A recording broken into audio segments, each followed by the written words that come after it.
हर रोज एक नई कहानी देखने के लिए चैनल को सब्सक्राइब करें और बेल आइकन दबाना ना भूलें। अपने पति हार्दिक को जिंदा लाश की तरह आंखें बंद किए बिस्तर पर पड़ा देखकर आरती के सब्र का बांध टूट जाता है और वो मंदिर पहुंचकर भगवान के सामने अपने सर को पटक पटक कर रोते हुए उनसे विनती कर रही होती है। उसके सर से बहुत ही खून निकल रहा होता है, फिर भी वो अपना सर पटकना नहीं छोड़ती। उसकी ऐसी हालत देखकर सभी हैरान थे। तभी एक औरत उसके पास आती है और उसे अपना सर पटकने से रोकते हुए कहती है, बहन बस भी करो, क्यों अपने आप को इतनी तकलीफ दे रही हो? इससे तुम्हारी तकलीफ कम नहीं होगी बल्कि और बढ़ेगी। तुम ऐसा क्यों कर रही हो? रुक जाओ।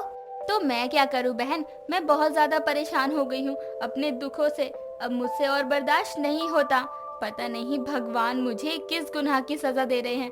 मैंने तो कभी किसी का बुरा नहीं किया, पर फिर भी मेरे साथ इतना गलत क्यों कर रहे हैं भगवान? अगर तुम्हें सही लगे तो तुम अपना दुख मुझसे बता सकती हो, जिससे शायद तुम्हारा दुख हल्का हो जाए, तुम्हें अपनी परेशानी का हल मिल जाए। क्योंकि भगवान के घर में देर होती है लेकिन अंधेर नहीं। शायद मैं तुम्हारी मदद कर सकूं।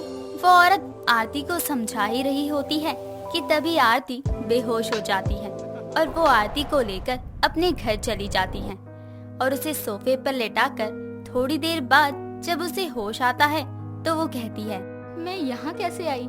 मैं तो मंदिर में थी ना। तुम घबराओ मत, तुम मेरे घर में हो। मैं तुमसे बात कर रही थी कि तुम तभी बेहोश हो गई थी। मैं तुम्हें अपने घर पर ले आई। अब तुम ठीक हो? हाँ मैं ठीक हूँ। आज के इस मतलबी जमाने में कोई ऐसा इंसान भी होगा, यकीन नहीं होता। मेरी इतनी मदद करने के लिए धन्यवाद। अब बताओ तुम क्यों परेशान हो इतना? क्या बात है? अब मैं क्या बताऊं? मैं अपने पति की बीमार हालत को लेकर काफी परेशान हूँ। मैंने उनका बहुत इलाज करवाया लेकिन कोई फायदा नहीं हुआ। उनकी सांसें चल रही हैं लेकिन ना ही वो अपनी आंखें खोलते हैं, जैसे कोई जिंदा लाश पड़ी हो, बस वैसे ही है। डॉक्टर के पास भी उनकी ऐसी हालत का कोई जवाब नहीं है। मुझे कुछ समझ नहीं आ रहा कि मैं क्या करूं। तुम एक काम क्यों नहीं करती? अपने पति को किसी बाबा को दिखा दो। मुझे लगता है किसी ने उसके ऊपर कुछ करवा दिया है जिसके कारण उसकी ऐसी हालत है। तुम ये क्या कर रही हो? आज के टाइम में भी ऐसा कुछ होता है क्या? मुझे इन सब चीजों पर बिल्कुल भी विश्वास नहीं है। ये सब बातें सिर्फ लोगों को भ्रमित करने के लिए होती हैं बस। वो तुम्हारी मर्जी है कि तुम्हें इस पर विश्वास करना है या नहीं, लेकिन जहाँ तक मुझे लगता है कि तुम्हारे पति के साथ ऐसा ही हुआ है। अपने लिए ना सही लेकिन अपने पति के लिए ही सही। लेकिन एक बार तुम्हें इस बारे में सोचना चाहिए और अपने पति को किसी बाबा को दिखवाना चाहिए। चलिए 1 मिनट के लिए मैं आपकी बात मान भी लूं तो मैं ऐसे किसी बाबा को जानती भी नहीं हूँ। मैं अपने पति के बारे में कैसे और किससे पूछूं? अगर ऐसी बात है तो मैं तुम्हें एक बाबा का एड्रेस देती हूँ जो तुम्हें शिव मंदिर के पीछे वाले कमरे में मिलेंगे। मुझे पूरा यकीन है कि उनके पास तुम्हारी परेशानी का हल जरूर मिलेगा और वो एक पैसे भी नहीं लेते हैं। उन्होंने मेरी भी बहुत मदद की है।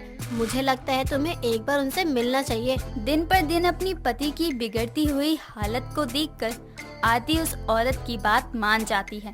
उससे बाबा का एड्रेस लेकर वहां पहुंच जाती है और जैसे ही वो कमरे के अंदर पहुंचती है तो चारों तरफ शीशे की दीवार देखकर उसका सर घूमने लगता है और वो वापस जाने लगती है। तभी वहीं कोने में बैठा बाबा उसे रोकते हुए कहता है, बिना अपने सवालों के जवाब लिए कहाँ जा रही हो बेटी? तुम्हारे पति की जान सच में खतरे में है। तुम्हारे पति की आत्मा पर किसी बुरी शक्ति ने कब्जा कर लिया है। अगर तुमने अपने पति को जल्दी उस आत्मा से आजादी नहीं दिलाई तो तुम हमेशा हमेशा के लिए अपने पति को खो दोगी। बाबा, लेकिन आपको ये सब कैसे पता? मैंने तो आपको कुछ बताया ही नहीं। और अगर आप इतना सब कुछ जानते हैं तो आपके पास मेरी परेशानी का हल भी होगा। बताइए ना, मैं कैसे अपने पति की आत्मा को आजाद करवाऊं? आरती की बात सुनकर वो बाबा उसे एक बड़ा सा शीशा देता है, इस बात से अनजान कि वो शीशा कोई मामूली शीशा नहीं बल्कि एक जादुई शीशा है।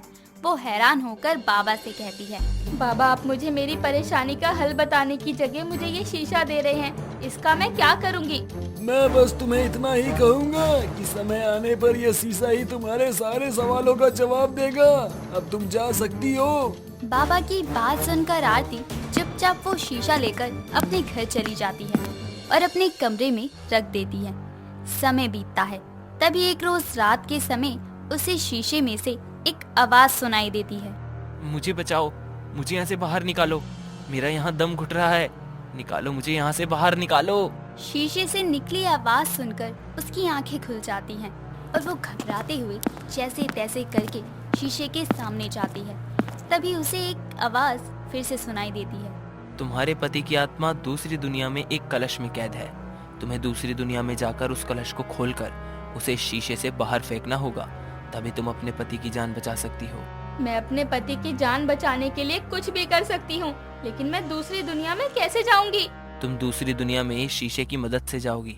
जैसे ही तुम अपनी आंखें बंद करके शीशे को स्पर्श करोगी, तुम दूसरी दुनिया में पहुंच जाओगी। लेकिन वहाँ बहुत सी बुरी शक्तियां हैं जो तुम्हारा रास्ता रोकेंगी, और अगर समय रहते तुम अपना काम पूरा करके नहीं लौट पाई तो तुम दोबारा अपनी दुनिया में नहीं लौट पाओगी। मैं अपने पति की जान के बदले में किसी भी शक्ति का सामना कर सकती हूँ। आरती इतना कहकर अपनी दोनों आंखें बंद करके जैसे ही शीशे को स्पर्श करती है, वैसे ही वो दूसरी दुनिया में पहुंच जाती है। और जैसे ही वो अपनी आंखें खोलती है, तभी उसकी नजर उस कलश पर जाती है जिसमें उसके पति की आत्मा कैद होती है। और वो जैसे ही उस कलश को उठाने के लिए आगे बढ़ती है, तभी एक काली सी परछाई उसके सामने आकर कहती है, तुझे हमारी दुनिया में आने से डर नहीं लगा? तुझे क्या लगा कि तू अपने पति को आसानी से छुड़वा लेगी? ये तेरी गलतफहमी है। अब तू भी यहाँ से बचकर वापस नहीं जा सकती है। तुम कौन हो और तुमने मेरे पति को कैद क्यों कर रखा है? छोड़ दो मेरे पति को। क्या बिगाड़ा है मेरे पति ने तुम्हारा? तेरे पति की जान तेरे ही जानने वालों ने दांव पर लगाई है। उसे कैद करने के लिए मुझे बुलाया गया था और अब मैं उसे नहीं छोड़ने वाली। उसकी आत्मा हमारी है। बस कुछ दिनों की बात है, उसके बाद तेरे पति की जान भी मेरी होगी और मैं तुझे भी नहीं छोड़ूंगी। वो परछाई इतना कहकर अपनी शक्तियों की मदद से उस पर वार करने लगती है। अपनी जान बचाते हुए उसकी नजर अपने हाथों में बंधी घड़ी पर जाती है, जिसके अनुसार उसकी दूसरी दुनिया का दरवाजा बंद होने में बस कुछ ही समय बाकी रह गया था।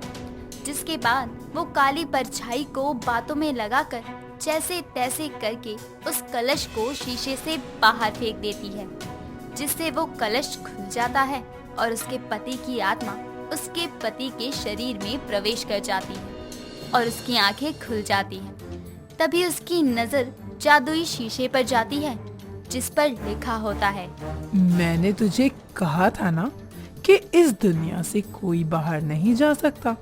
तूने अपने पति की जान तो बचा ली, लेकिन उसके बदले तुझे अपनी जान गंवानी पड़ेगी। मैंने कहा था ना कि मुझे एक जान चाहिए, चाहे फिर वो तेरी हो या तेरे पति की। शीशे पर लिखे शब्दों को पढ़कर उसका पति जोर जोर से रोने लगता है। तभी उसकी माँ सुगंधा भी वहाँ आ जाती है और अपने बेटे को पैरों पर खड़ा देखकर काफी खुश होती है। वो उसे जोर से गले लगाकर रोने लगती है।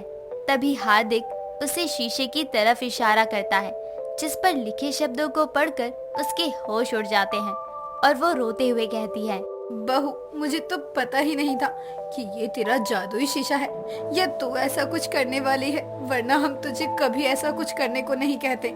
बहू, तेरे बिना हम अधूरे हैं, तो वापस आजा बहू, प्लीज वापस आजा। तभी शीशे से आरती की आवाज आती है, माँ जी, आप रोइए मत, जो होना था वो हो गया। मैंने आपके बेटे को सही सलामत आपको दे दिया है। अब आप दोनों एक दूसरे का साथ देना और एक दूसरे का ख्याल रखना। मेरा और आपका साथ यहीं तक था। माँ जी, मुझे माफ कर दीजिए, आपसे मैंने ये सब छुपाया। आरती की बात सुनकर हार्दिक जैसे ही उसके पास जाने के लिए उस शीशे को छूता है, तभी वो शीशा टूटकर बिखर जाता है और इस तरह से सुगंधा की बहू और उसका जादुई शीशा हमेशा के लिए समाप्त हो जाता है। दोस्तों, अगर आपको ये कहानी पसंद आई तो इसे लाइक करें, शेयर करें और कमेंट करके बताएं कि कहानी में आपको सबसे अच्छा क्या लगा।